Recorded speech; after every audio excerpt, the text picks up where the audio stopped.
Hi, today I want to take a look at a passage that at first glance has nothing going on, but when we look deeper, it seems like it has a lot going on.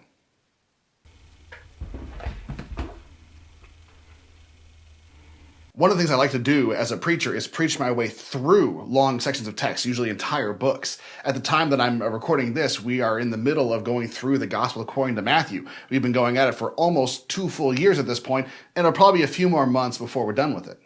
One of the things I love about this way of preaching is it forces you to really go through the text. And you can't just skip over something because you don't want to preach it or because it's confusing or because it might be controversial. And if you know that you're going through it text by text, if somebody is following along, they'll know if you skipped it. So it's an extra layer of accountability.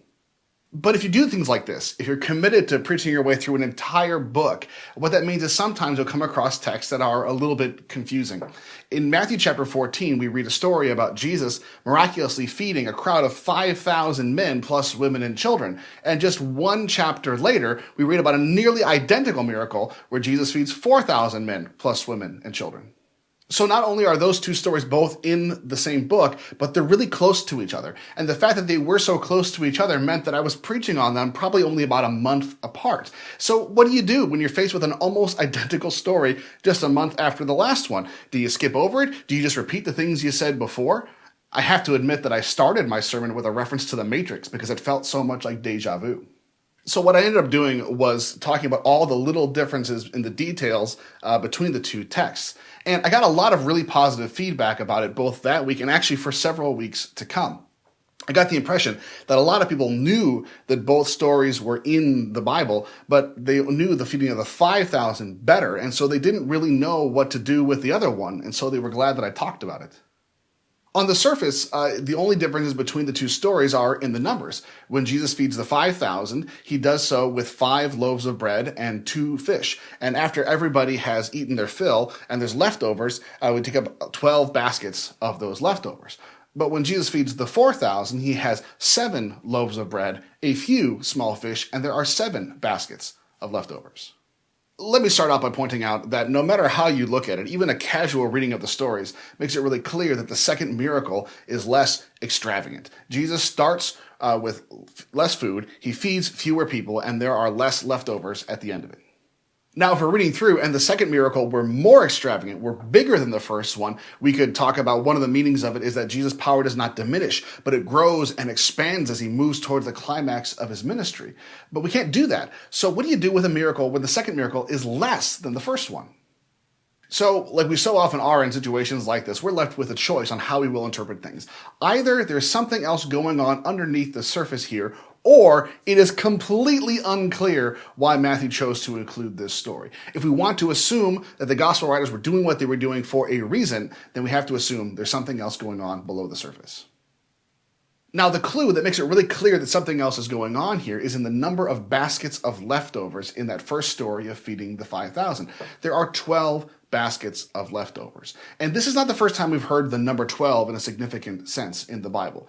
It's true that Jesus had 12 disciples, and so it might be a connection to that as well. But farther back, much farther back, you have the story of the patriarch Jacob, who had 12 sons, famously, who became the 12 tribes of Israel. In many ways, those 12 disciples were clearly a reference to those 12 tribes. So this number 12 seems like it's really important. Now, I want to make a note about numbers as symbols in the Bible. You can look throughout church history and you can find people who want to make every number a symbol of something. When you read the writings of Augustine, you find almost any reference in the Bible to the number 10, he says, has got to be a reference to the 10 Commandments. And every reference to the number 5 has got to be a reference to the 5 books of the Torah. And I have to admit, I find him a little bit hard to swallow on some of those interpretations. So when I talk about the significance of the number 12, it's not just because I happen to like that connection or it just seems compelling to me. It's because the scripture itself seems to make that connection pretty strong. We're not talking about 12 as like a secret code that we have to kind of uncover in some way to discover the truth. We're talking about a giant blinking neon sign by which the scripture says, Israel. And so when we see that there are 12 baskets of leftovers at the end of this miracle, we are strongly encouraged by the text to think that this has something to do with Israel. And once we do that, it starts to make us pay attention to the details in a little bit more of a significant way. One of the things we start to see is that the feeding of the 5,000 is included in all 4 Gospels. The feeding of the 4,000 isn't, but the feeding of the 5,000 is. And in each of the four Gospels, it is immediately followed up by Jesus walking on the water.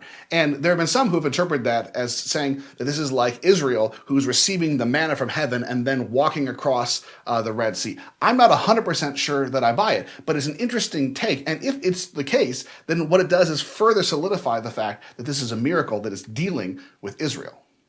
Something we have to remember is that the Sea of Galilee really functioned as a boundary, a border between Israelite and Gentile territory. So right after the feeding of the 5,000, right after crossing the sea, he enters into Gentile territory. He's immediately accused of breaking down the barrier between Jews and Gentiles. And then he, right after that, goes deeper into Gentile territory and starts to do some of the same kinds of miracles he was doing among the Israelites.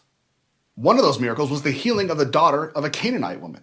Well, after he does those miracles, he feeds the 4,000. Well, the 12 baskets of leftovers were clearly a reference to Israel. This feeding had leftovers of 7 baskets. Is there anything that could be parallel to the issue with the 12 baskets in the last story? Now, the difficulty is the number 7 in the Bible could mean actually a few different things. Perhaps the most famous is this idea that 7 is a sign of completeness or perfection. And that's part of why the great evil mentioned in the book of Revelation, the number is 666, because it's incompleteness, imperfection, not sevenness, emphasized 3 times in a row. But something else we have to understand, and something that would have been established far earlier in the nation of Israel's history, is that when the Israelites moved into the Promised Land, there were already 7 nations of Gentiles living there. And so 7 had actually also begun to take on the symbol of the nations or the world.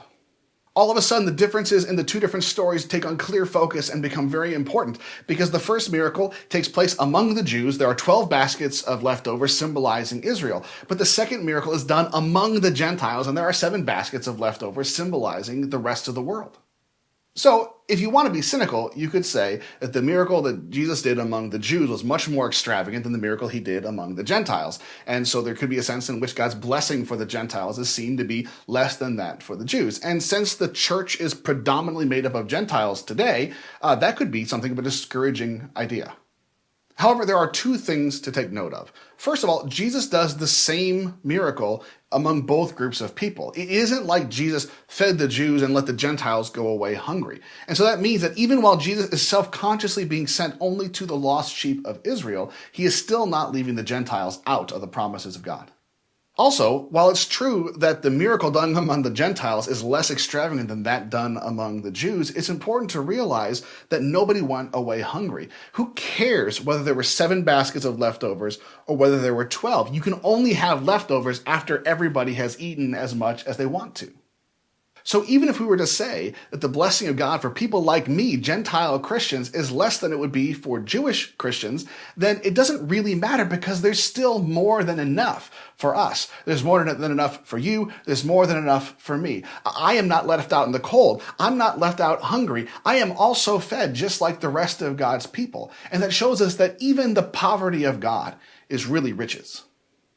Now, I don't know if I can break this down in a way that speaks directly into your life with all of your comings and goings, but I do hope that it helps to make it clear that even passages that seem, at first glance, to have nothing new to say to us, that seem like nothing more than deja vu, if we really dig into them and break them down and indwell them, we may find that it is saying more to us than we thought at first.